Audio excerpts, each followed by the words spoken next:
Attention seeker లేదా publicity diverter. ఇది కొంతమంది ఉంటారు. ఇప్పుడు బోరగడ్డ చేస్తున్నది కూడా అదే. ప్రజల్ని తన వైపుకి ఆకర్షించుకోవడం. మనం ఐదర్ రైట్ ఆర్ రాంగ్ పబ్లిక్లో నానుతా ఉండాలి. ఎప్పుడు సక్సెస్ అవుతామో తెలియదు, ఎప్పుడు ఉపయోగపడుతుంది. ఈలోపు పబ్లిక్లో మనల్ని గురించి చర్చ జరగాలి అని కోరుకునేటటువంటి మనస్తత్వం అతను. ఇదివరకు జగన్ చెప్తే తిట్టలేదు, సజ్జలు చెప్తే తిట్టలేదు. తిట్టడం తన హక్కుగా భావించాడు అని కూడా అని చెప్పను నేను. కానీ మామూలుగా వైసీపీకి సపోర్టింగ్గా మాట్లాడితేనో లేదు తెలుగుదేశం విమర్శిస్తేనో ఎక్కదు జనానికి. ఎందుకంటే బోల్డ్ అంతమంది ఉన్నారు వైసీపీలో విమర్శించేవాళ్ళు. ఆ టైంలో పచ్చి బూతులు, వ్యక్తిగత దూషణలు, చంద్రబాబు గారి గురించి అయినా, పవన్ కళ్యాణ్ గారి గురించి అయినా, వాళ్ళ ఇళ్ల గురించి, వాళ్ళ భార్యలు పిల్లల గురించి కూడా దారుణమైనటువంటి మాటలు మాట్లాడడం ద్వారా మిగతా వాళ్ళ వైపు నుంచి డైవర్షన్, వైసీపీలో వాళ్ళు విమర్శించే వాళ్ళకంటే కూడా కొడాల నానీలు, పేరు నానీలు వీళ్ళందరికంటే కూడా ఇతని వైపుకి.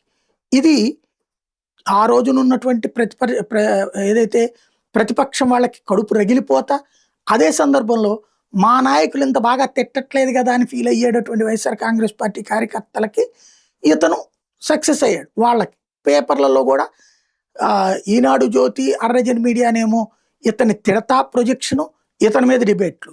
అదే సందర్భంలో వీళ్ళు హైలైట్ చేసుకోవడం వాళ్ళ సోషల్ మీడియా వైసీపీ వాళ్ళు. ఇలా జరిగింది.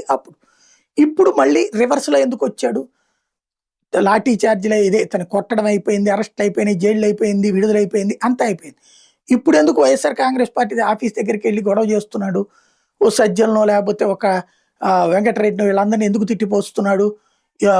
ఏది క్షమాపణలు ఎందుకు చెప్తున్నాడు అంటే మళ్ళీ ఇప్పుడు తెలుగుదేశం బ్యాచి అతన్ని పాజిటివ్గా, అలాగే జగన్ దుర్మార్గుడు అని చెప్పేటటువంటి ప్రయత్నం. ఇది అటెన్షన్ సీకర్ల యొక్క లక్షణం. ఇప్పుడు మళ్ళీ నిన్నటిదాకా తిట్టిన వాళ్ళే ఇప్పుడు అతన్ని పొగుడుతారంటే పొగడరు. కానీ వైసీపీని తిట్టడానికి ఇతన్ని వాడుకుంటాడు. ఇతనికి ఏంటి, ఇప్పుడు మళ్ళీ ప్రచారంలో ఉంటాడు, లైమ్ లైట్లో ఉంటాడు. మళ్ళీ రేపొద్దున పొరపాటు వైసీపీ అధికారంలోకి వచ్చింది అనుకోండి, మళ్ళీ రేపొద్దున నన్ను టీడీపీ వాళ్ళు మాట్లాడిచ్చారని చెప్తాడు. ఇవన్నీ జరిగేది.